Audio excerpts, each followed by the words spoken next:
বাবার বাড়িতে একদিনের জন্য গেলেও যত রকমের ভালো খাবার দাবার আছে মা সবগুলোই বানিয়ে খাওয়ানোর চেষ্টা করে। সেদিন সকালে ঘুম থেকে উঠে দেখি ব্রেকফাস্টে মা এই খাবারটা বানিয়েছে।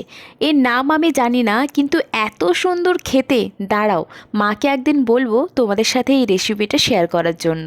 এই আইসক্রিমটাও বাড়িতে বসানো, সেটাও খেয়ে নিয়েছি। দুপুরে হয়েছিল চিকেন কষা।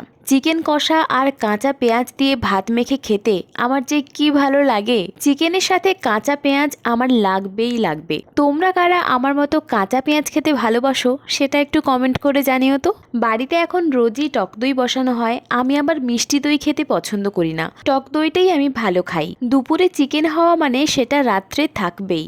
আর তার সাথে রাত্রে মা বানিয়েছিল লুচি।